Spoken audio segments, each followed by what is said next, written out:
Assalamualaikum warahmatullahi wabarakatuh. Perkenalkan, nama saya Rafli Taufika Fikri dengan NIM 11231083. Pada video ini, saya akan mendemonstrasikan ujian akhir semester mata kuliah Sistem Paralel dan Terdistribusi dengan tema PubSub Log Agregator terdistribusi dengan idempotent consumer, deduplication, dan transaksi serta kontrol konkurensi menggunakan Docker Compose. Nah, sistem yang saya bangun itu terdiri dari 3 layanan utama yang berjalan di Docker Compose. Yang pertama ada publisher, yang kedua ada broker Redis, dan yang terakhir ada agregator Fast API dengan SQLite sebagai penyimpanan persisten. Semua berjalan di jaringan lokal Compose tanpa akses ke layanan eksternal. Nah, mari kita mulai dari arsitektur sistemnya.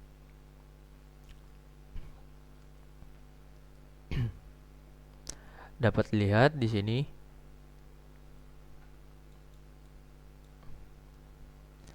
ini adalah struktur folder proyek saya. Ada 3 komponen utama dari folder tersebut. Yang pertama, ada folder agregator. Di sini adalah servis utama yang berisi Fast API sebagai API server 3 Asyncio Consumer Worker yang membaca dari Redis streams, logika deduplication menggunakan SQLite, outbox pattern untuk reliability, dan struktur JSON logging untuk observability. Yang kedua ada folder publisher. Nah, ini adalah generator yang mensimulasikan pengiriman 25.000 event dengan 35% diantaranya adalah duplikat yang disengaja. Yang ketiga, ada folder test. Di sini berisi 26 test case yang mencakup skema validation, idempotency, API testing, rest condition, persistensi, dan performa. Alur data dari sistem bekerja seperti berikut.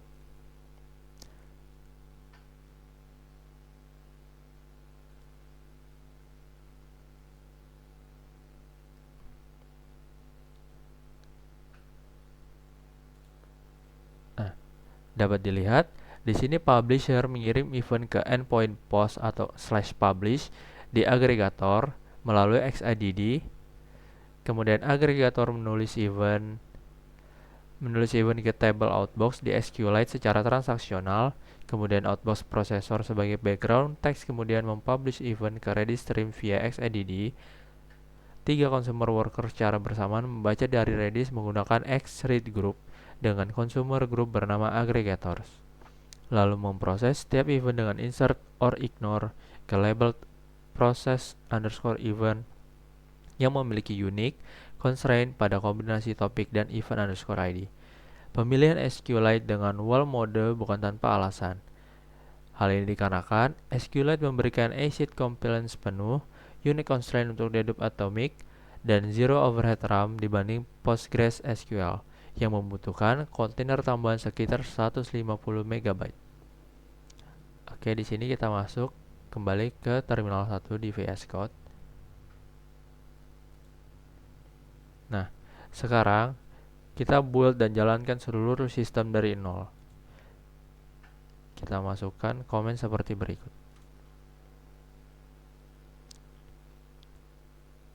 Maaf.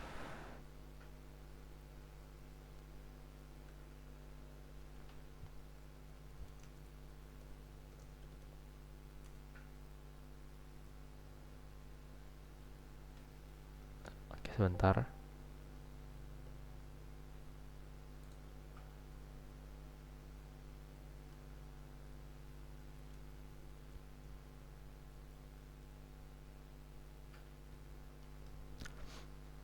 Oke, sebelumnya saya sudah reset data agar demonya bisa dimulai dari state yang bersih. Selanjutnya kita masukkan komen seperti berikut.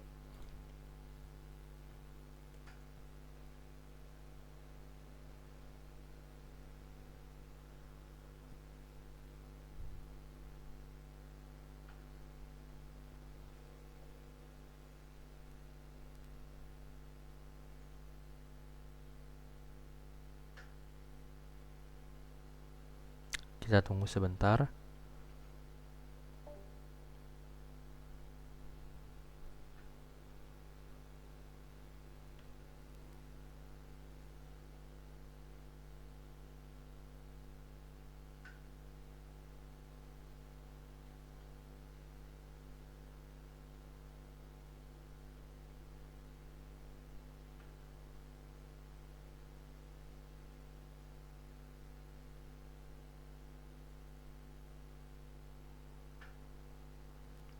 Oke, perintah ini melakukan tiga hal sekaligus.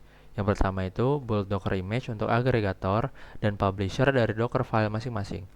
Pull image redis 7 Alpine dari Docker Hub dan menjalankan ketiga service dalam satu network internal bernama uas_internal_network.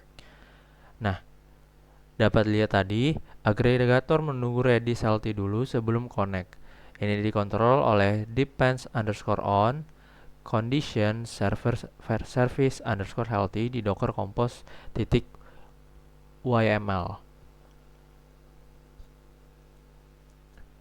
Nah, di sini dapat dilihat sistem sudah ready. Kita bisa lihat 3 worker sudah aktif. Di sini kita akan lihat melalui localhost-nya. Maaf.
Kita get/health di sini.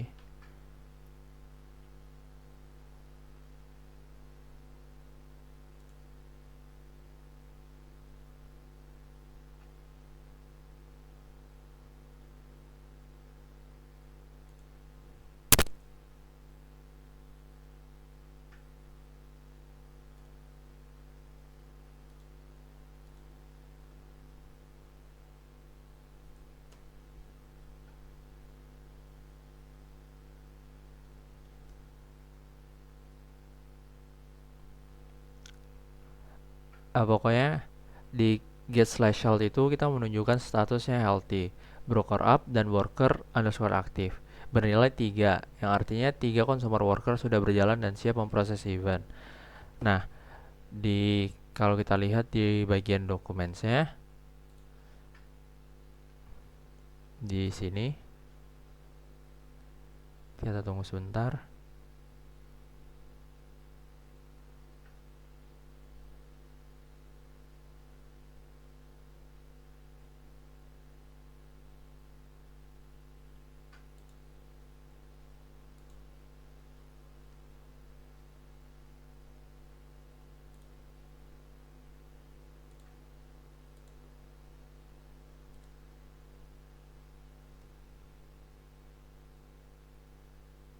Agak lemot ya.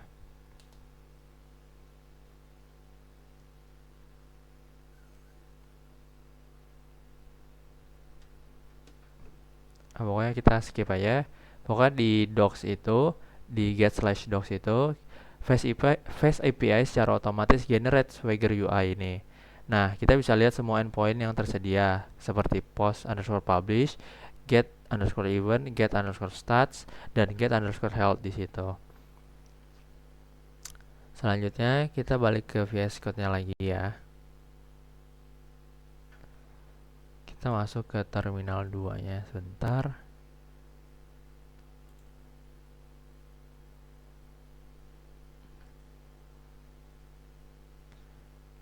Oke.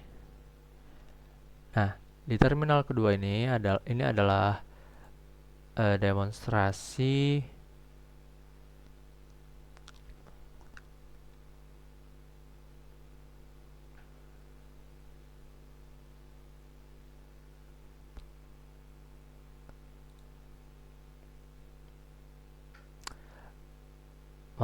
di terminal 2 ini adalah demonstrasi inti dari sistemnya, idempotensi dan deduplication. Saya akan membuktikan bahwa event yang sama dikirim berkali-kali hanya diproses satu kali. Pertama, kita cek dulu kondisi awal statsnya.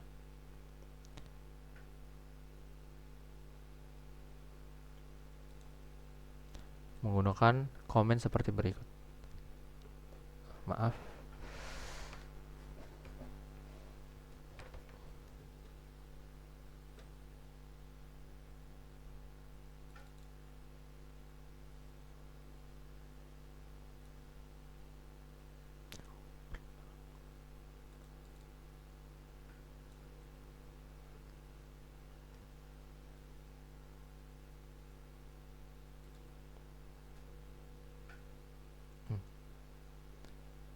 Kita gunakan komen seperti itu.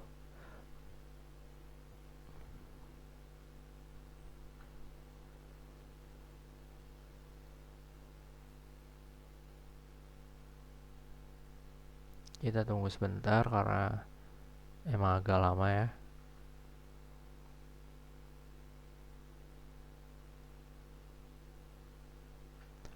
Nah, oke.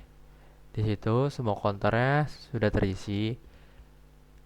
Tapi karena arusnya itu 0, karena kita baru saja reset, sebelumnya saya reset. Cuman ini tidak apa-apa karena akan bertambah seiring berjalan saat kita memasukkan event yang baru.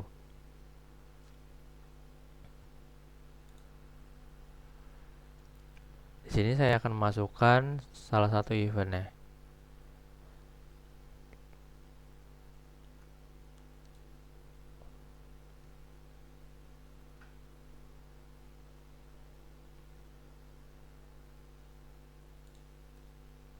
Kita masukkan komen seperti berikut.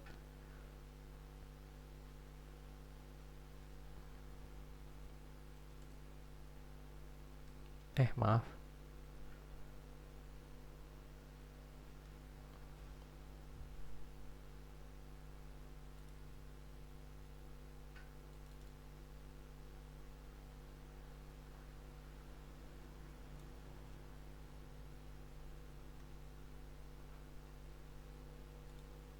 Kita masukkan komen seperti berikut.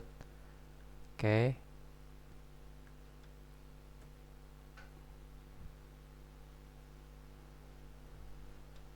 Oke, dapat dilihat di sini statusnya accepted. Nah, sekarang saya akan cek statusnya kembali. Menggunakan komen seperti sebelumnya, kita cek statusnya.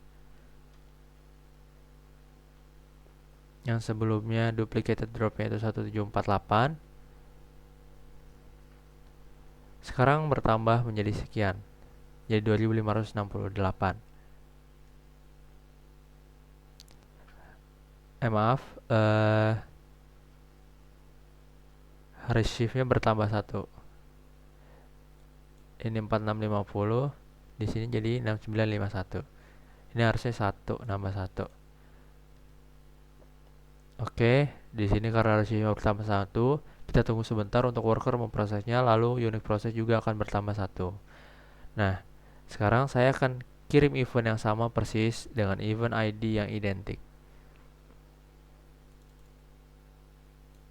Kita masukkan komen seperti sebelumnya, seperti event sebelumnya.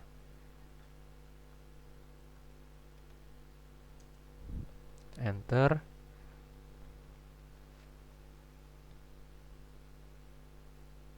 Oke, di sini statusnya keterima. Kita kirimkan lagi untuk ketiga kalinya.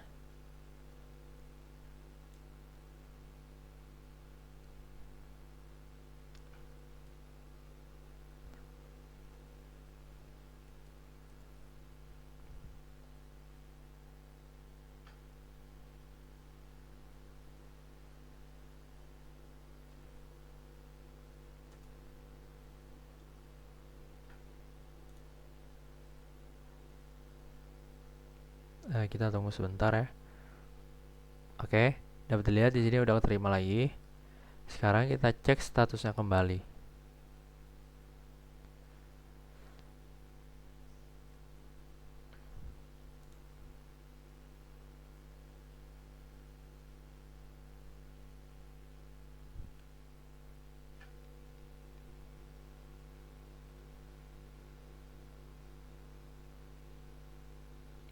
Dapat dilihat di sini jadi 3.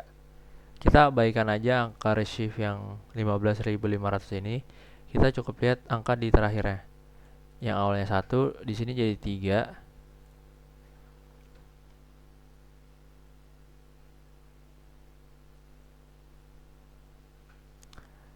Dapat dilihat itu receive-nya sekarang 3, tapi unit prosesnya tetap 1 dan duplicate drop-nya menjadi 2. Ini membuktikan bahwa sistem bekerja dengan benar.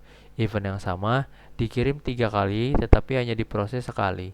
Inilah yang disebut dengan idempotent consumer sesuai bab 7 dan 8 di buku Couloris.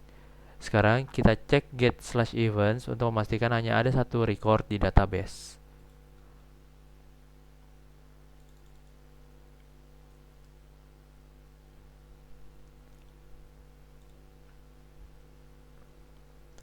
Kita gunakan komen seperti ini.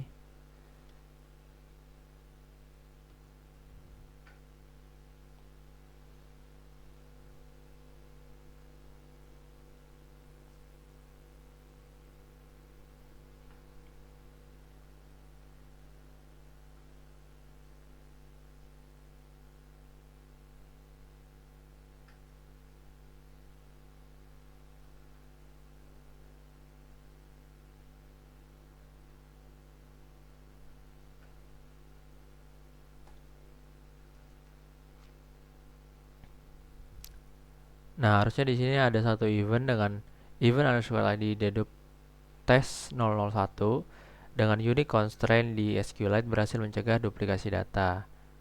Harusnya di sini ada satu, cuman kayaknya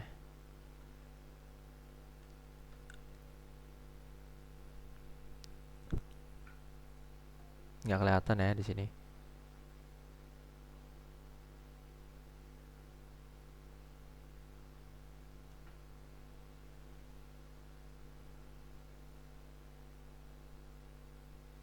Oke, mungkin kita bisa lanjut aja.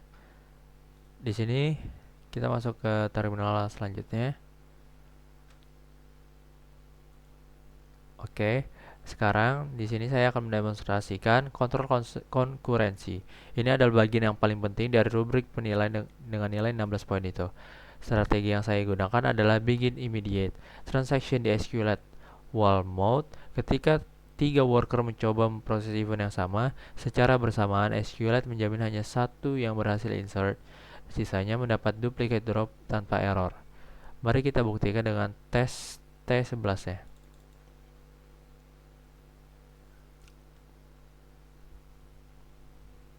Kita bisa masukkan komen seperti berikut.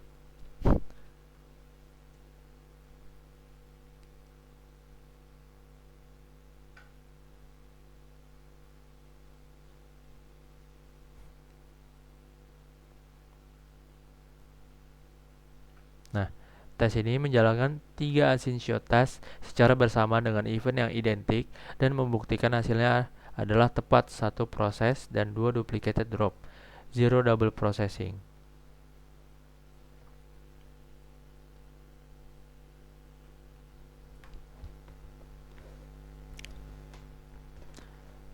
Oke, selanjutnya saya akan tes T12-nya, yang dimana ini adalah 100 event unik diproses dengan 5 worker yang bersamaan. Kita masukkan komen seperti berikut.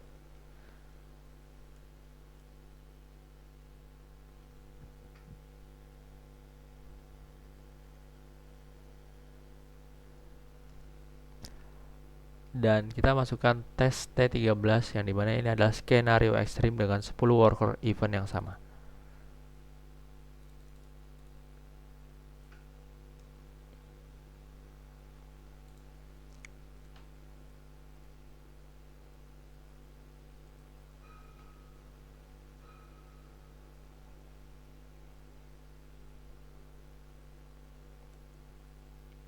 Oke, bisa dilihat semuanya berhasil atau pass. Nah, ini membuktikan isolation level begin immediate yang kita pilih efektif mencegah race condition sesuai bab 8 dan 9 di buku Couloris tentang transaksi dan kontrol konkurensi. Nah, di sistem nyata yang berjalan di Docker, 3 consumer worker ini menggunakan ready streams consumer group. yang dimana Redis menjamin setiap message hanya di-deliver ke satu worker dan unique constraint di SQLite menjadi safety net keduanya. Kombinasi dua lapisan DDoS inilah yang membuat sistem ini truly idempotent. Oke, sekarang saya akan mendemonstrasikan persistensi data menggunakan name Docker volumes, yang dimana ini menjawab requirement bab 10 tentang penyimpanan terdistribusi. Pertama, kita akan balik ke terminal 1 terlebih dahulu.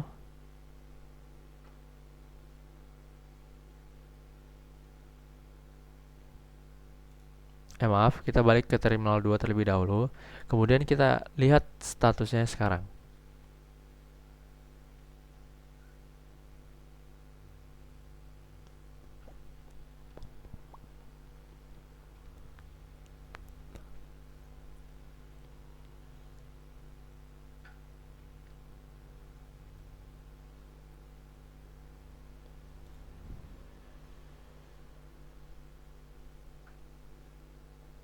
Kita tunggu sebentar.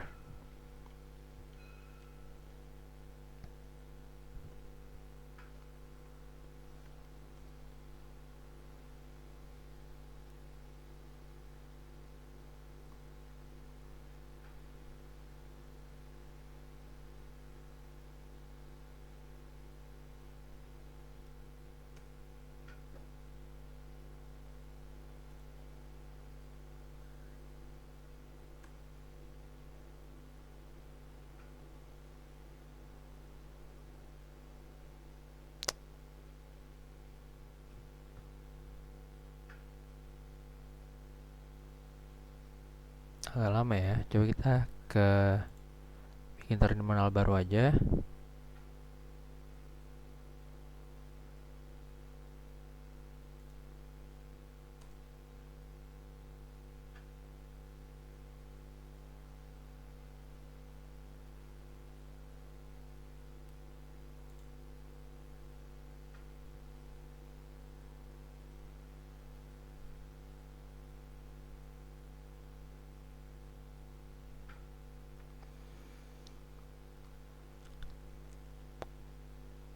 Oke. Bisa dilihat di sini statusnya. Status sekarang yang kita punya seperti berikut.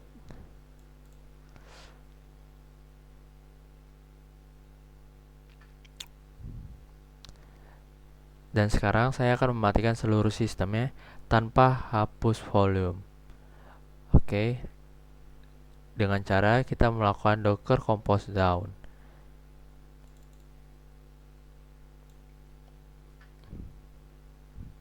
Kita balik ke terminal 1 untuk mematikan build-nya. Kita Ctrl C di sini. Kita tunggu sebentar.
Oke. Di sini kita akan melakukan docker compose down. Kita akan reset semuanya tanpa menghapus volume yang ada.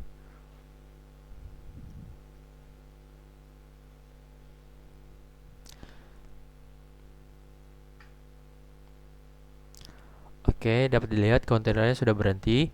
Data seharusnya masih ada di name volume uas underscore aggregator underscore data. Nah, Mari kita buktikan dengan menjalankan ulang, atau kita sebut build ulang.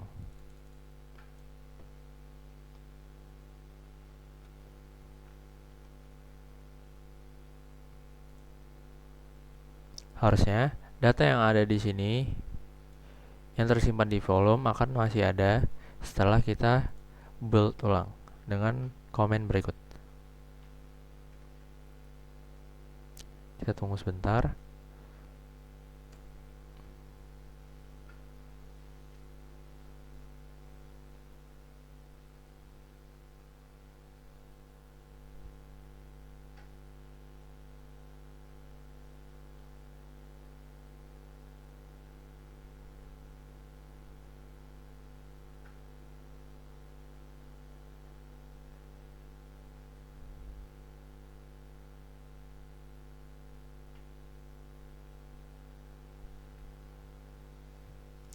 Oke, kita tunggu untuk Docker jalan kembali.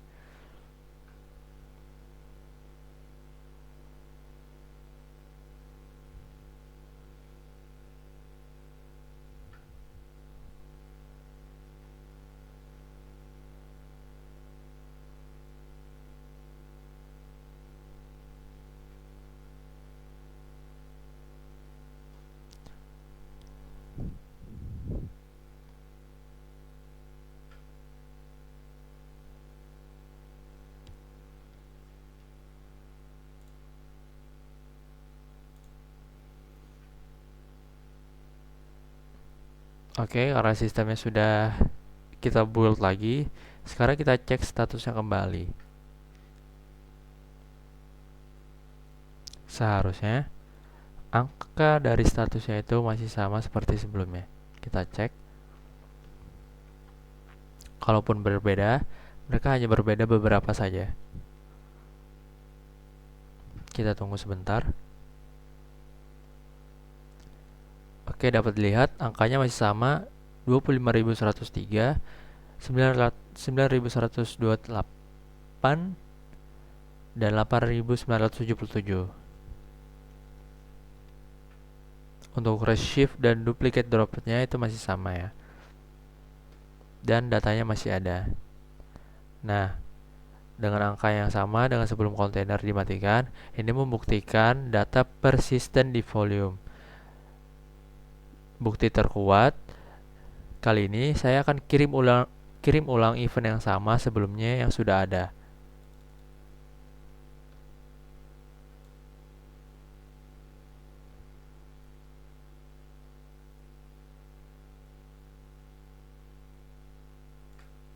Kita masukkan eventnya kembali. Kita tunggu sebentar.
Agak sedikit lama, mohon maaf ya.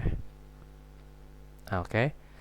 Di sini statusnya accepted kembali dengan event ID yang sama dengan event sebelumnya. Sekarang kita cek statusnya kembali untuk melihat apakah duplicate dropnya bertambah atau tidak. Yang sebelumnya 8.977, sekarang menjadi 9.654 dengan receive-nya bertambah 1. Oke, dengan begitu duplicate yang drop bertambah lagi. Dengan begini, sistem masih ingat event ini pernah diproses sebelum kontainer dimatikan. SQLite file tersimpan aman di name volume uas underscore aggregator underscore data. Oke, selanjutnya sistem ini dilengkapi struktur JSON logging untuk observability. Setiap log entry adalah valid JSON dengan field timestamp level, service, logger, dan message beserta konteks tambahan seperti event underscore ID, topik, dan worker. Kita masukkan komen seperti berikut. Kita coba di git bash baru saja.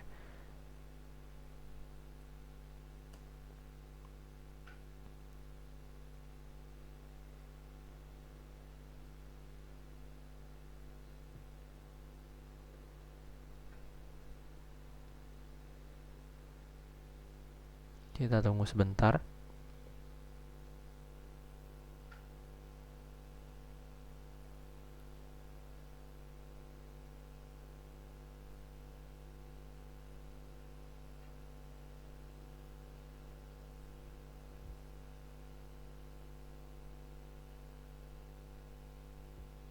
Oke.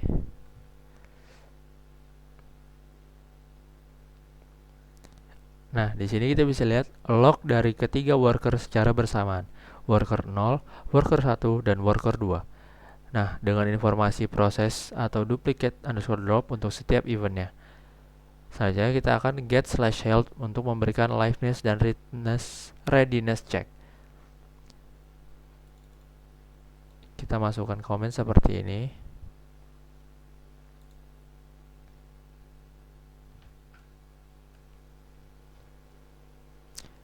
Oke, kita tunggu sebentar.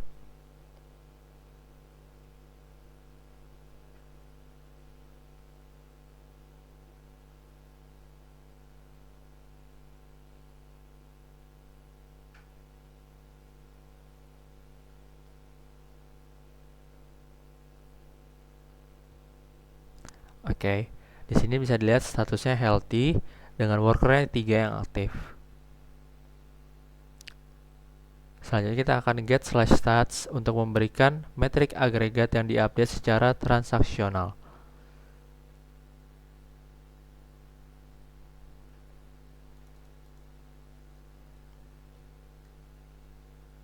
Kita masukkan komen lagi seperti berikut.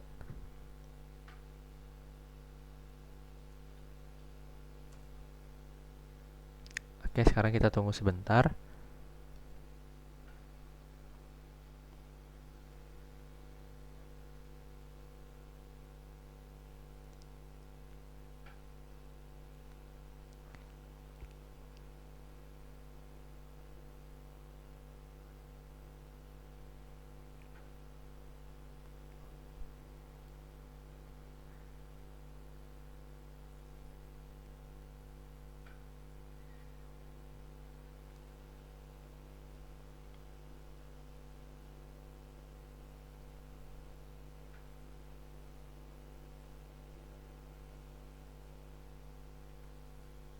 Oke.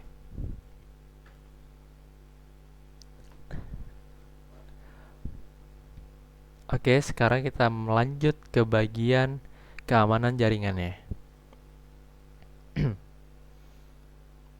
Jadi kita lihat dulu filenya.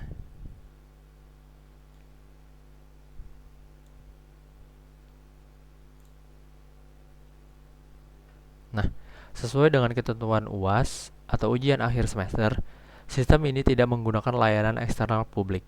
Semua service berjalan dalam network internal bernama UAS underscore internal underscore network dengan driver bridge. Nah, kita buktikan dengan Redis tidak expose port ke host. Menggunakan komen seperti berikut.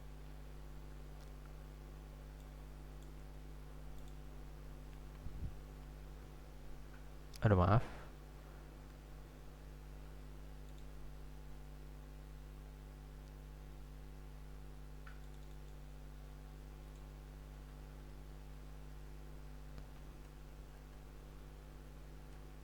Seperti berikut komennya ya.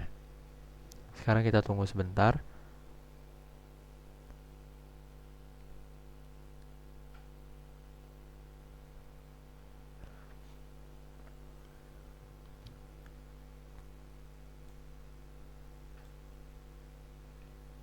Nah, oke. Lihat di kolom ports. Di kolom ports nih.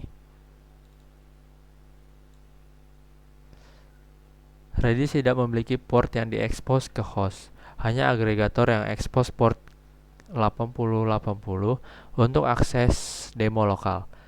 Publisher dan Redis berkomunikasi murni internal dalam Compose Network. Sekarang kita melihat name volume yang digunakan.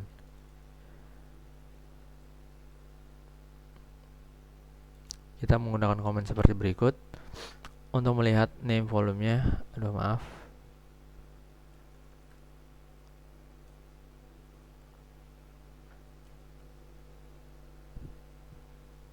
Oke, kita tunggu sebentar. Dapat dilihat di sini ada dua volume. Yang pertama ada uas underscore broker underscore data untuk Redis AOF persistence dan uas underscore aggregator underscore data untuk SQLite database-nya.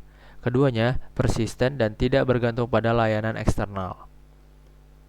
Oke, sekarang kita akan lanjut ke bagian pengetesannya. Nah, sekarang kita akan menjalankan seluruh test suite yang dimana itu ada 26 test case yang mencakup semua aspek yang dinilai dalam rubriknya. Kita akan melakukan tesnya menggunakan komen seperti berikut. Kita tunggu sebentar.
Di sini kita tunggu sebentar untuk melakukan tes keseluruhannya.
Mungkin akan memakan waktu cukup lama ya untuk melakukan tes ini yang 20.000.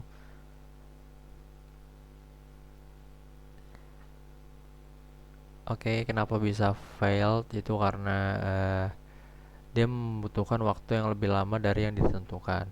Sebelumnya, saya sudah setting ke 60 detik. Namun karena 60 detik terlalu cepat untuk melakukan proses 20.000 event di bawah 60 detik, jadinya saya mengetes menaikkan lagi di atas menjadi di bawah 120 detik. Walaupun ini belum keganti, tapi saya udah coba ganti masukkan 20.000 event di bawah 120 detik. Hanya saja karena memakan waktu yang sangat lama, jadinya dia failed. Nih, dapat dilihat di sini harusnya 100 di bawah 120 detik, tapi Windows membutuhkan 148 detik. Karena di Docker itu biasanya 25 sampai 30 detik aja. Tapi karena saya menggunakan menggunakan Windows, butuh waktu 148 detik. Saya baca di Linux itu karena dia via kernel, jadi dia bisa cepat hingga cuma 25 sampai 30 detik saja. Karena saya menggunakan Windows, dia butuh waktu lebih lama 2 sampai 3 kali lipatnya. Di sini butuh 148 detik. Mungkin kita bisa ngetes sekali lagi untuk membuktikan apakah bisa lebih di bawahnya, karena emang tergantung spesifikasi laptopnya sendiri untuk kecepatannya. Kita akan ngetes untuk sekali lagi apakah dia berhasil di bawah 120 detik atau tidak. Kita tunggu sebentar.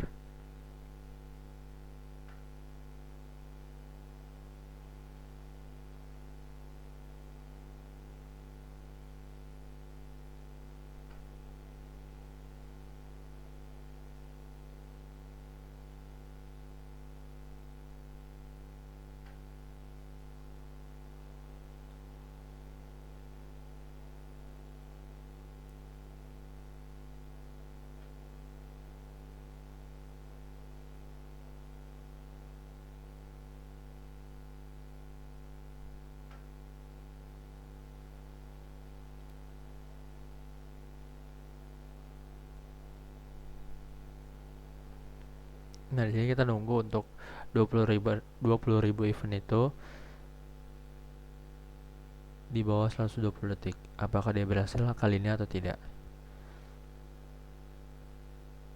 Karena sebelumnya saya tes itu eh, kadang di bawah, kadang di atas 120 detik.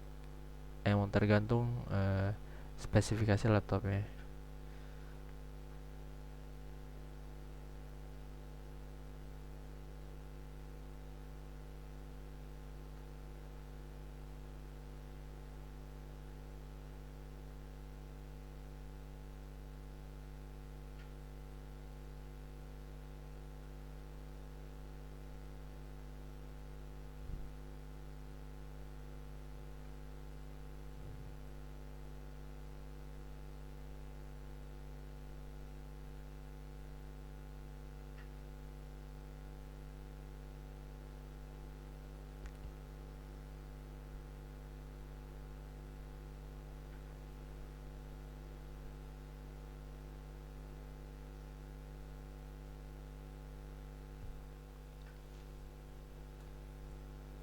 Oke, bisa dilihat di sini sebelumnya yang gagal sekarang bisa berhasil.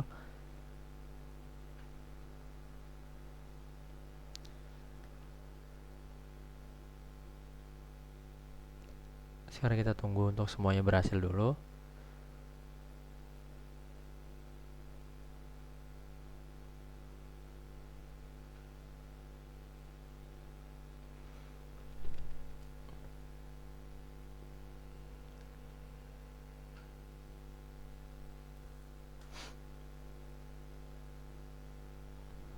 Sekarang yang terakhir gagal.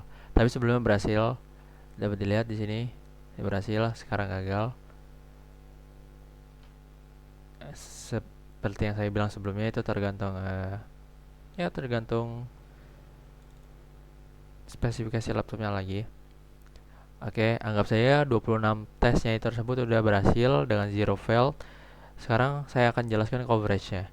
Tes 1 hingga 3 itu adalah validasi skema Pydantic, memastikan event invalid ditolak sebelum masuk sistem. Tes keempat hingga ketujuh itu idempotency dan deduplication, membuktikan insert or ignore dengan unique constraint bekerja benar. Tes 8 hingga 10 itu API endpoint testing menggunakan HTTPS async client tanpa memerlukan Redis. Tes ke-11 hingga ke-13 itu race condition dan konkurensi. Ini yang paling krusial, yang dimana ini membuktikan zero double processing. Yang terakhir, tes 14 dan 15 itu persistensi data setelah reconnect.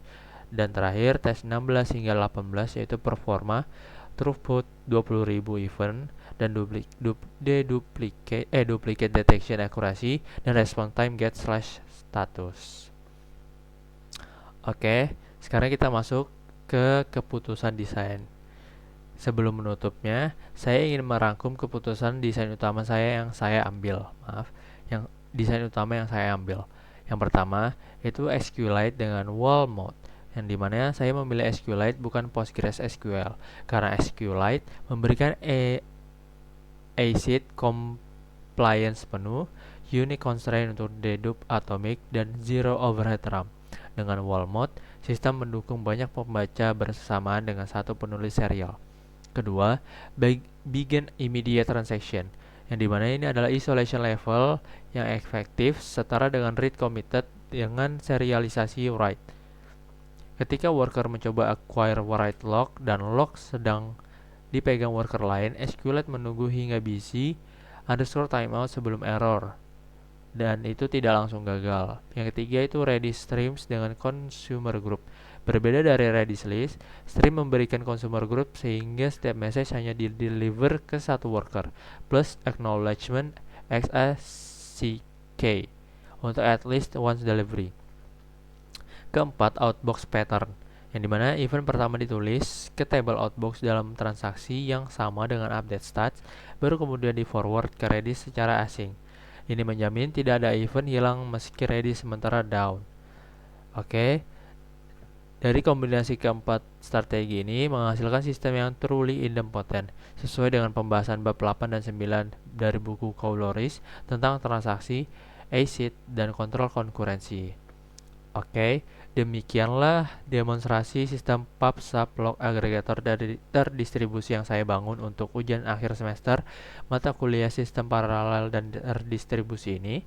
Sistem berhasil memenuhi seluruh requirement.